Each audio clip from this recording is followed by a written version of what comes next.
A night that should have been quiet turned into chaos when a former Miami Marlins draft pick stormed the Washington state capitol. Bodycam footage from TMZ Sports shows the scene of the alleged havoc, capturing every moment in real time. Police were first drawn to an abandoned Ford parked in the Capitol grounds, its driver nowhere to be seen. While officers circled the vehicle searching for the culprit, the building's fire alarms blared, sending them scrambling inside.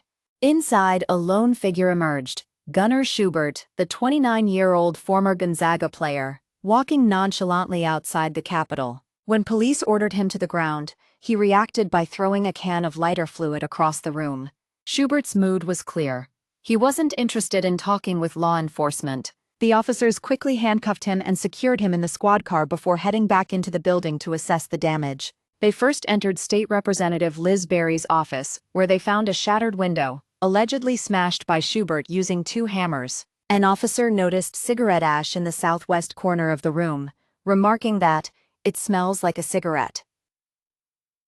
The chaos continued as officers walked through the Capitol, finding broken glass and smoke drifting through the state reception room. In one of the hallways they discovered a burned flag, an unmistakable sign of arson. Schubert was later booked on suspicion of first-degree burglary, first-degree arson, and first-degree malicious mischief. However, prosecutors eventually charged him with second-degree burglary, a felony, and third-degree malicious mischief, a gross misdemeanor. His legal troubles are far from over. His next court appearance is scheduled for next month. Before all this drama, Schubert had a promising baseball career.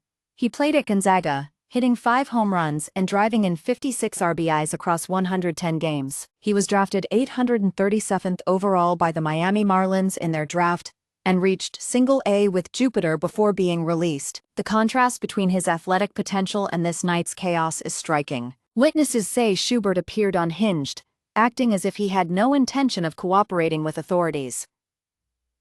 Police reports detail how he threw lighter fluid and then fled the scene before officers could fully assess the damage. The Capitol building's security cameras captured every step, providing undeniable evidence of his destructive path. Firefighters rushed in to extinguish flames that were spreading through hallways and offices alike. Investigators are still piecing together the timeline. When did he arrive?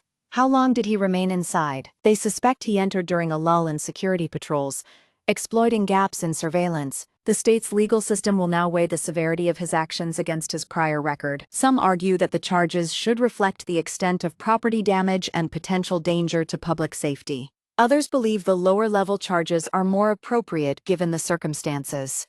Led Stuper former teammates from Gonzaga have expressed shock at the allegations. They recall him as a disciplined player who focused on the game, not on causing trouble. The incident has sparked debate about how we treat athletes who transition out of sports careers. Law enforcement officials stress that no one is above the law, regardless of past fame or talent. The Washington state capitol remains under heightened security as authorities investigate further. Officials are reviewing footage to determine if anyone else was involved or witnessed Schubert's actions. They also want to understand whether the lighter fluid was intended for a prank or an act of arson. Schubert's legal team is preparing his defense, hoping to mitigate the charges. The case will likely test how quickly authorities can respond to unexpected threats within critical infrastructure. It underscores the importance of having bodycam footage to capture real-time events. As this story unfolds, it serves as a cautionary tale for athletes and public figures alike. Will Schubert's future be defined by his baseball stats or by the night he burned the Capitol? Only time and the courtroom will tell. Thank you for watching. If you enjoyed this video, please like and subscribe for more updates.